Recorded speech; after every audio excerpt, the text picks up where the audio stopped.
ini lucu. Kadang saya malah jadi berkaca, kok pasangan saya kok selalu pengen beli yang lucu-lucu itu, apakah saya karena kurang lucu? Saya pernah suatu masa bener-bener kehilangan kontrol, jadi memang saya beli, terus saya nggak mikirin.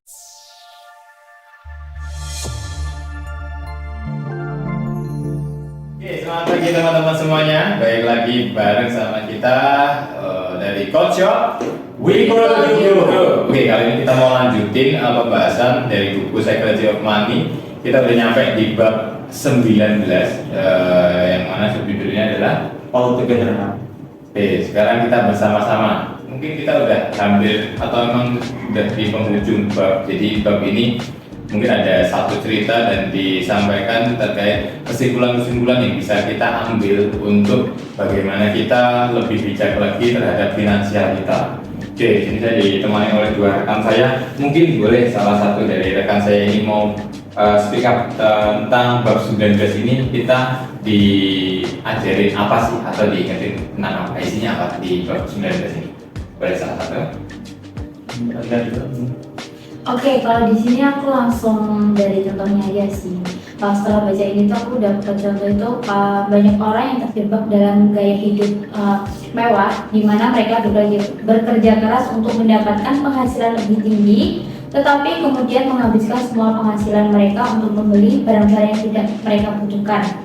Hal ini menyebabkan mereka terjebak dan tidak bahagia. Jadi itu kadang kalau kita beli barang yang harganya lebih mewah, tapi itu kita nggak ada rasa senang untuk membeli itu.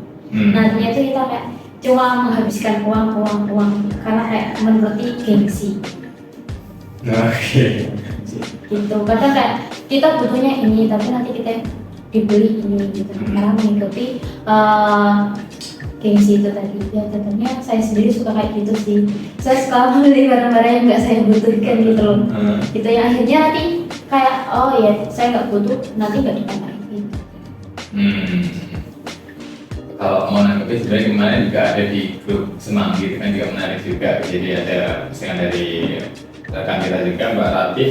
Dia ada share dari POV keuangan, itu kan ada pelit, frugal, sama mindful. Jadi kalau mau nyambungin tadi, kira-kira gimana terhadap sekarang kan juga dikotakkan juga, oh ada orang yang mungkin dikatakan pelit, mungkin dikatakan frugal, ada yang mindful. Nah kalau dari situ Mbak Vika sendiri lihatnya seperti apa? Kita harus gimana buat mengatur finansial kita? Dan kita kan contohnya ada yang over. Mbak Vika sendiri gimana? Udah ambil kebijakan belum buat dirinya sendiri mungkin ya? Gitu. Kalau dari saya masih susah sih. Saya kadang kalau ngelihat barang-barang lucu itu kadang over gitu loh. Kadang bukan dibeli gitu loh. Karena saya kayak saya nemu nih kayak sepatu kemarin sih belum lama. Kayak nemu tuh sepatu, ini lucu, saya belum punya, saya harus beli. Udah saya beli, tapi tuh waktu saya pakai di kaki saya itu sakit.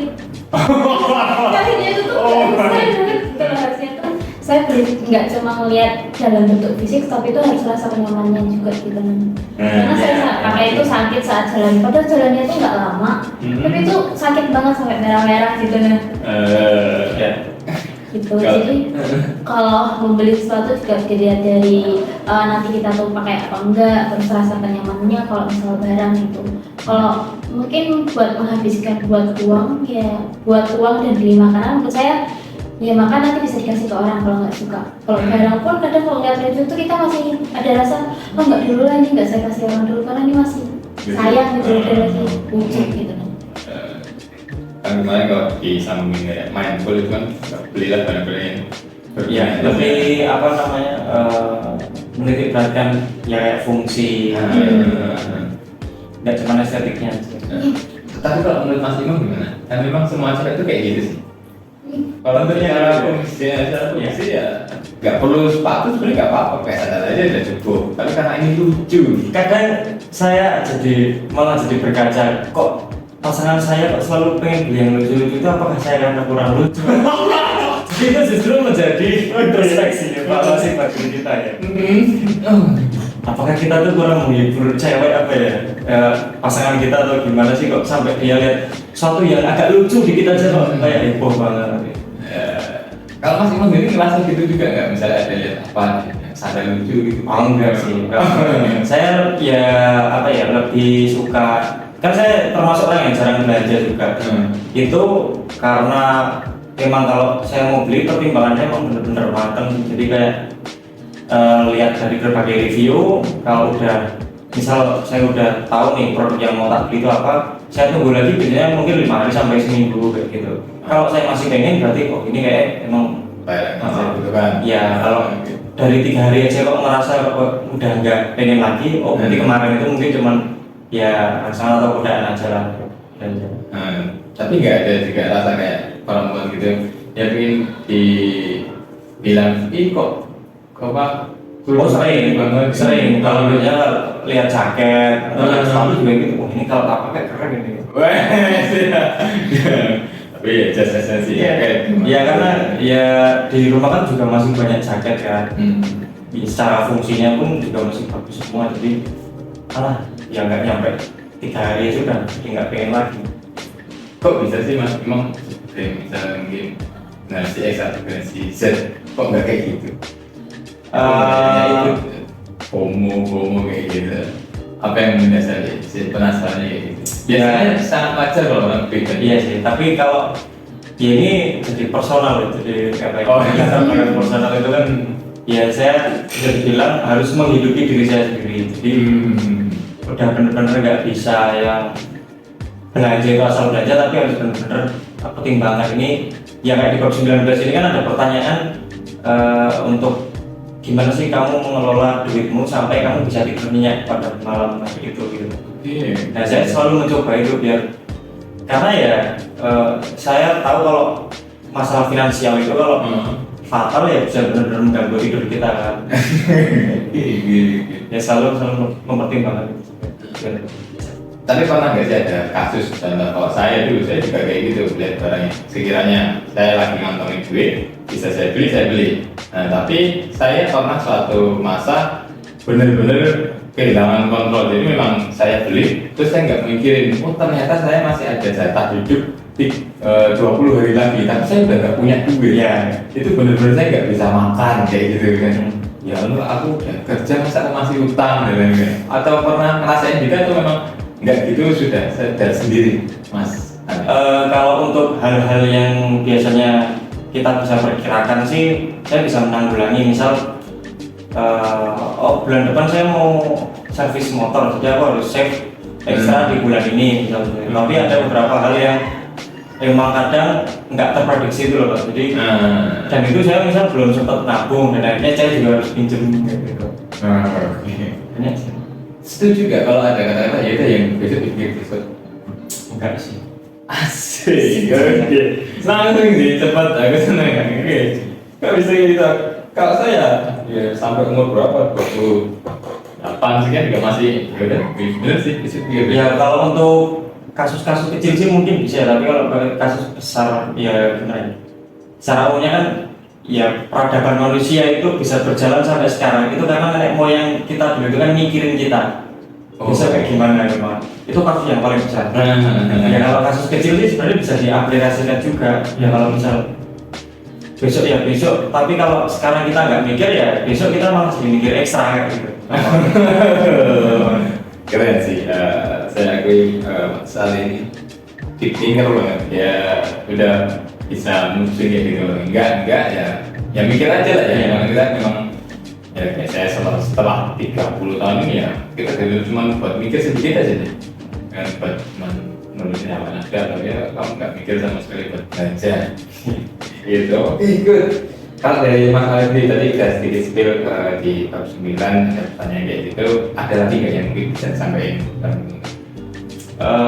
Jadi ada 3 sih. Yang pertama, kalau di bab ini tuh saya belajar gimana kita itu bisa lebih rendah hati ketika sesuatu itu berjalan dengan baik, dan bisa lebih sabar ketika sesuatu itu tidak berjalan dengan baik. Gampangnya ya biar kita lebih humble sama apa yang terjadi itu, kita itu cuma dari 0,sekian% dari perekonomian dunia. Kalau misal kita itu untung atau menang dari sisa persenannya itu, kita itu beruntung gitu loh. Ya kita harus rendah hati, jangan jangan mentang-mentang kita punya duit dan menang dari yang lain terus kita nggak bijak dalam mengeluarkannya. Karena ya apa ya, karena aku percayanya itu sih yang apa namanya, kayak gini Pak. Di psikologi money itu kan kita diajarin mengatur keuangan tapi tidak dari analisis matematika tapi dari psikologi kita. Oke. Gimana kita itu bisa bahagia dengan kepemilikan kita. Ya lebih dari rasa rendah hati ketika berjalan dengan baik, terus kesabaran ketika tidak berjalan dengan baik, itu yang satu. Terus yang kedua itu less ego means more wealth. Jadi semakin sedikit ego kita itu membuat kita menjadi semakin kaya. Kayak gitu. Jadi merasakan ya kita tentu tahu lah kalau kekayaan itu tidak sesuatu apa ya, bukan dilihat dari sesuatu yang kita miliki, tapi sesuatu yang dapat kita beli dengan apa yang kita miliki kan, kalau kekayaan. Nah kalau misal kita udah terlanjur beli mobil harga 100 juta, ya nilainya kan akan 100 juta atau bahkan turun setiap tahun. Tapi kalau kita tidak memikirkan ego kita, selama masih ada motor kita bisa kerja kok. Kita nggak perlu beli mobil nih, kita punya tabungan 100 juta. 100 juta itu mau kita investasikan atau apa itu malah jadi lebih bijak gitu loh menurut saya. Nah, itu kalau less ego ya mungkin small wealth lah. Dalam pengertiannya Mas Ali sendiri pernah nggak ngerasain itu ketika contoh pengen sepatu atau pengen apa, udah saya stop dulu, ada rasa kayak seneng, bahagia kan ya, ketika less ego. Menurunkan ego itu kan ya susah loh. Dan untuk timbal baliknya bahwa oh saya udah seneng deh, bukan ngepres. Iya. Saking seringnya kayaknya nggak pernah ngerasain kayak apa ya, kayak lega atau bahagia gitu. Betul, kalau kayak gitu kan berarti Iya, nggak sih. Tapi nanti mungkin rasa apa ya, rasa menahan kita itu tuh akan terobati dengan sesuatu yang lain kok. Dan itu kadang ya beda hal. Misal mungkin misal Kak Vika pengen beli tas yang lucu banget, tapi nggak dulu deh, ini masih apa namanya, masih ada yang tas yang lain yang lebih bisa digunakan juga. Nah terus tiba-tiba Kak Vika pengen apa namanya, beli case handphone karena case handphonenya itu rusak. Nah terus Kak Vika itu nemu ya desainnya lumayan sama, yang lucunya lumayan sama. Nah terus akhirnya duit yang harusnya buat beli tas tadi bisa buat beli case yang sama lucunya dan berfungsi gitu. Itu yang kadang kita temui di tempat.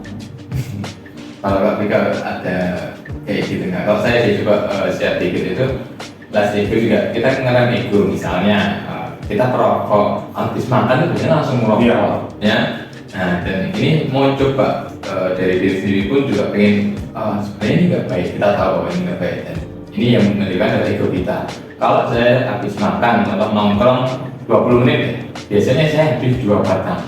Bisa nggak sih saya rem 1 batang? Nah, ketika saya rem, itu saya merasakan setelah merokok, contoh 15 menit habis makan nggak merokok, terus ngerokok, itu rasanya kok kayaknya ya, kalau saya ngerasain jauh lebih enak daripada saya menghabiskan 2 batang rokok yang sebelumnya saya langsung habis makan langsung merokok. Itu ada kenikmatan ya, ternyata ini enak ya, memang penasaran penasaran terus kayak ada rasa yang aduh ayo dulu, setelah kayak langsung pecah kayak gitu. Jadi ya memang ngerem itu kan susah, tapi kalau saya sendiri ngerasain iya kok bagus sih, tinggal kita mau pakai. Tapi kalau ini Mas Ali saking seringnya sampai saking seringnya lihat rangsangan visual gitu ya, bisa lihat di Tokopedia atau gitu. Ya pengen banget kalau setiap dia. Tapi ya kembali lagi.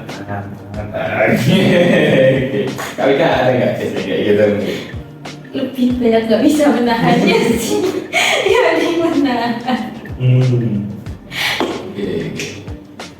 Ini jarang kayak gitu kan, selama pengen Iya, selama pengen dan udah dipertimbangkan kayak ini kalau nggak aku beli nanti habis dan nanti aku nggak punya, jadi lebih baik aku beli gitu. Iya. Masih susah sih kalau buat menahan untuk beli barang yang bagus-bagus dan lucu. Menurut saya itu kalau ini paket bisa aja beli, nggak bisa. Emang after itu nggak ada pelajaran? Contoh misalnya kamu lagi ada lihat ya tadi tas yang lucu banget tadi gimana kayak gitu, terus tiba-tiba kamu beli, setelah itu kan pasti biasanya ada tren lagi. ganti tren. Tren Apalagi kalau fashion kan. Terus akhirnya gimana? Enggak ada penyesalan nggak? Enggak sih Pak, jadi lebih ke kalau suka ini modelnya ini ya udah ini gitu loh yang mau. Jadi nanti kalau kemarin tuh sempat nyesel ada satu brand saya suka tas ini, tapi tuh waktu saya mau beli itu nanti tasnya habis. Oh. Tahu gini ini saya beli kemarin gitu kan. Oke. Terus waktu langsung restock lagi ini saya langsung beli. Soalnya tuh restocknya itu jarang-jarang gitu loh. Sekali itu 1 bulan sekali, tapi itu cuma kayak beberapa pieces nanti langsung habis gitu. Saya tuh udah nungguin lama biar ada uangnya. Saya masih keep nanti. Ternyata pas mau dicetak habis. Nah jadi kayak ini mending beli aja langsung. Berarti kalau yang ini ketika nggak beli mah nggak bisa gitu. Iya. Yang penting sih saat kita membeli itu mengganggu nggak sih secara finansial Mbak? Iya. Kita sampai ngerasain bahwa gara-gara aku beli tas ini aku jadi nggak bisa makan di kari, jadi fatal juga sih. Enggak sih, selama ini kayak menyisihkan dari uang belanja segini, terus uang makan segini, jadi emang udah diperhitungkan. Jadi enggak ngambil dari uang makan ataupun uang lainnya. Jadi kita emang udah saving sendiri-sendiri. Sama ini sih, ada yang lebih penting dari kayak misal Mbak Tika kan tadi kan pengen banget yang lucu, itu masih mending selama ketika Mbak Tika beli itu tuh bener-bener memuaskan. Jangan sampai kita itu yang beli tapi yang itu apa namanya kayak biar diskusi orang lain, biar orang lain impress kan ada juga gitu. Berapa ya saya? Oke. Iya sih, memang benar sih ya. Saya juga dulu gitu, tiap bulan saya harus beli contoh satu buah memang saya senang untuk mengapresiasi diri sendiri. Ini memang senang nih. Ya, reward rasanya reward ya. Berikut diri sendiri lah. Oke, cukup bagus sih. Jadi di bab 19 ini sebenarnya kita juga di-remind ulang ya kayak hal-hal yang sudah kita baca sebelumnya, dan yang tadi udah diinfo sama Mas Ali juga bahwa ya dunia ini besar dan kompleks, jadi membedakan antara ego dan pendapatan itu harus benar-benar bijak. Jadi ya memang saya juga nulis ketika teman-teman di sini itu tidak terlalu yang seperti itu, karena untuk menjadi orang yang kayak tadi nggak ikut-ikutan, nggak ikut iri, nggak pengen disanjung. Sekarang itu udah benar-benar krisis banget, orang itu pengen disanjung ya. Sedangkan mungkin kalau saya lihat sekali masih banyak hal yang bisa disanjung yang lain selain material atau fashion kayak gitu. Perusahaannya Mas Ali, cantikan dari auranya Pak Tika kan. Oke, kalau dari saya sih cukup, mungkin teman-teman ada mana banyak di sini. Banyak semua. Dan semuanya, oke. Terima kasih banyak buat teman-teman yang udah baca bab 19. Mudah-mudahan yang dengerin juga dapat info yang menarik juga terkait buku Psychology of Money ini. Benar-benar saya satu buku ini bahkan ada satu bab yang memang saya ingat-ingat terus, bab berapa yang sebetulnya crowdfunding. Jadi itu memang benar-benar hal yang bisa kita pegang teguh. Jadi di sini banyak hal-hal yang bisa kita pegang teguh. Misalnya satu yang kita habis bahas tadi, tapi ada sebenarnya satu hal yang saya senang banget. Oh, ternyata ada yang bahas ini dan meneliti tentang ini. Ketika aturan penumpukan itu menyenangkan bahwa diiyakan atau memang ada jurnalnya yang meneliti seperti itu. Oke, saya rasa cukup. Terima kasih banyak buat teman-teman yang sudah nonton.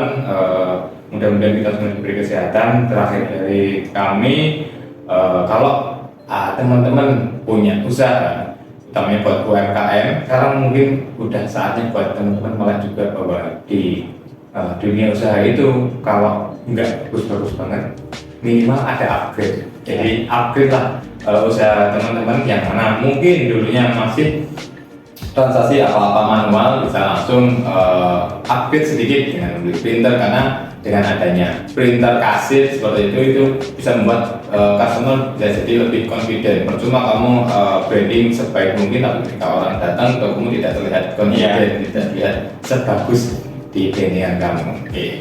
Untuk dapetin alat-alat itu bisa kunjungi di toko-toko kita. Semua marketplace sudah ada semuanya, langsung kunjungin aja Codeshop. Dan mungkin kalau ada di kota kamu bisa cek, contoh di Medan, langsung cek aja Codeshop Medan. Kalau di Surabaya langsung cek Codeshop Surabaya.